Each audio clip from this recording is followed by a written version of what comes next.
Des ondes vocastes, les archives. Christophe Dallance nous a rejoint pour cette dernière partie de l'épisode. Salut et bonne année. Bonne année à tous.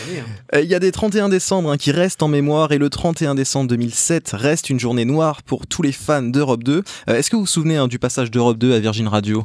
Moi j'écoutais, j'étais devant mon poste, pourtant c'était le 31 décembre. Oui, bon, j'étais devant, c'était j'écoutais. génial. Et qu'est-ce que ça vous a fait d'entendre ça, ce passage Petit pansement au cœur, moi, vraiment. J'adorais Europe 2, quoi, elle m'avait accompagné toute mais ma ça s'était un petit peu jeunesse. ringardisé quand même. Oui, Europe c'est 2, vrai, c'est et vrai. d'un coup, c'est arrivé avec des vrai. partout dans tous les sens. Et du coup, ça faisait quand même une radio un peu plus moderne quand même. C'est vrai. Mais vous étiez auditeur d'Europe 2, vous, à cette époque, ou plutôt... Oui, moi, j'ai écouté l'Europe 2 pendant très très longtemps. Ouais. Moi aussi, parce que je captais que ça, quasiment, dans mes montagnes. Et il y a beaucoup de stations syndiquées avec Europe 2 en montagne, dans les Alpes. Oui, c'est pour mais ça. on en reparlera, justement. Mais du coup, quand on se renseigne, en fait, on se rend compte que normalement, c'était Oui FM qui aurait dû devenir Virgin Radio. Exactement. Et puis le CSA, en fait, a revu sa décision. Ah non, c'est pas le CSA, en fait. C'est Richard Branson qui a statué, et en fait, Oui FM avait fait la demande, Lagardère aussi, et c'est Branson qui a opté pour Lagardère. Donc vous, du coup, du 31 décembre 2007 au 1er janvier 2008, vous y étiez derrière votre poste FM, Europe 2 est devenu Virgin Radio, et on écoute ça. Europe 2. Alors messieurs, votre conclusion ? Je crois que c'est clair. En l'occurrence, Je suis d'accord avec Serge. Merci, bonsoir. Ce service, édité par Virgin Radio, redécouvrez The Joshua Tree. qu'est-ce que j'ai dit à Virgin Radio, service. Putain. The Joshua Tree. The Joshua... Oh putain. C'est chiant. Ce service. Putain. La valise, là. Glissez-y. Ah, putain de merde. Chier. Ils peuvent pas emmener un disque de Fernand Reynaud.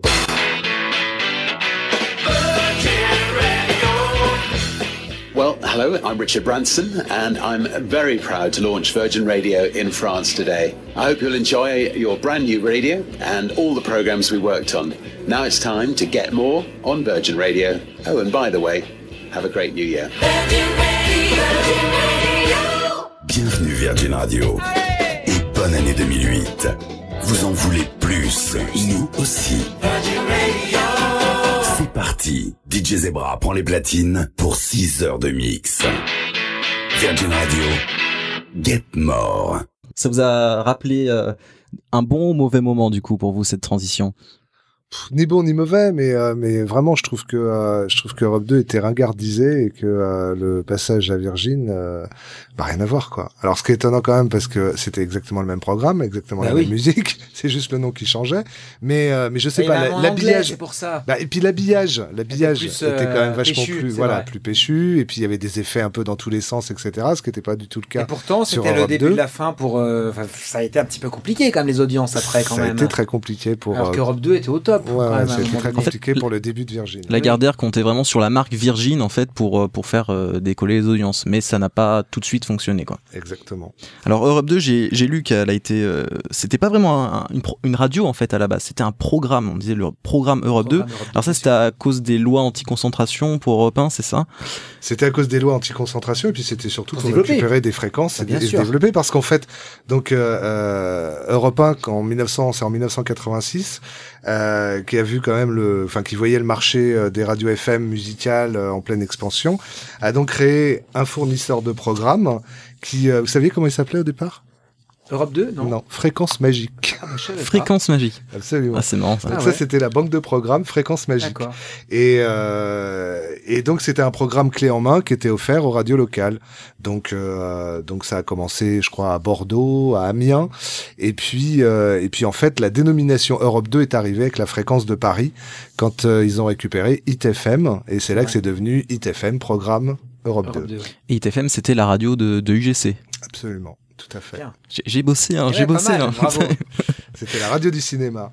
Alors, tu nous as ramené un extrait datant de 1991. C'était le top album du programme Europe 2.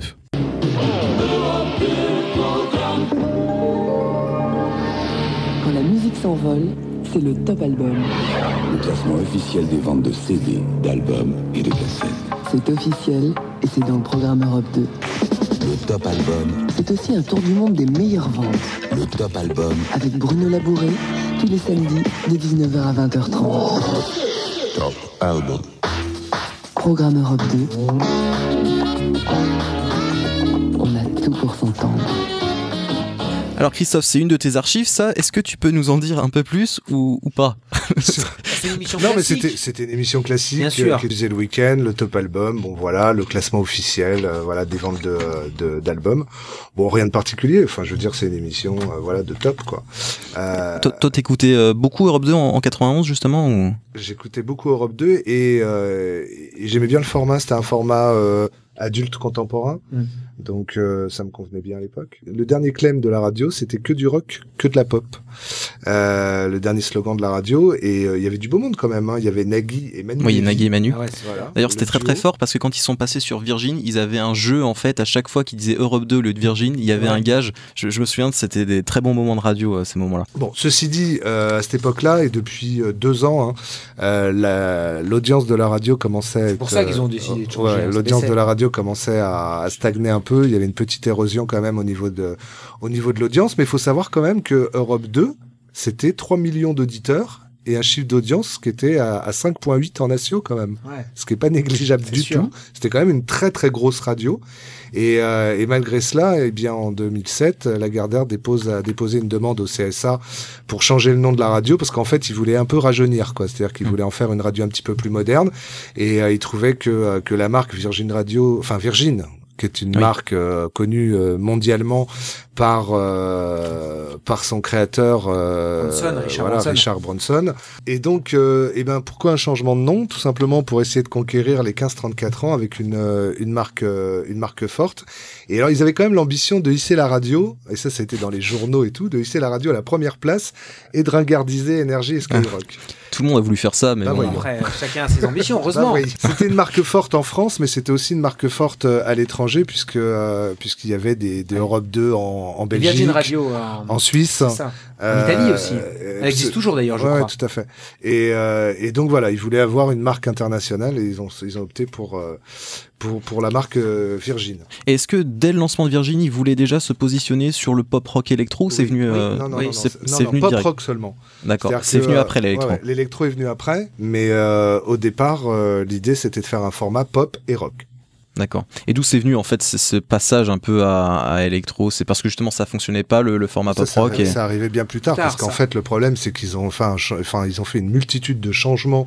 Donc déjà il y a Nagui et Manu qui ont disparu de l'antenne, il y a Arthur qui est revenu, puis il y a eu des changements de directeur d'antenne, de directeur des programmes, enfin même le matinal ça changeait sans arrêt. On a tenté parce que bon après il y a eu une chute d'audience donc du coup on a tenté un nombre incalculable de formats, ça changeait tous les 6 mois. Quoi. Et donc la dernière tentative a été de rajouter un peu d'électro dans le format pop rock. Et ça marche mieux depuis. Et ça marche. C'est ça qui est fou, c'est que vraiment il ne se différencie pas et c'est ça qui fonctionne. Après il y a eu plein de changements de direction et puis il y a eu de changements aussi au niveau des programmes. Quoi. C'est vrai que Camille Combal aussi a vraiment participé à l'essor. Ouais. Bon en tout cas merci beaucoup Christophe pour cette intervention. Des ondes Vocast.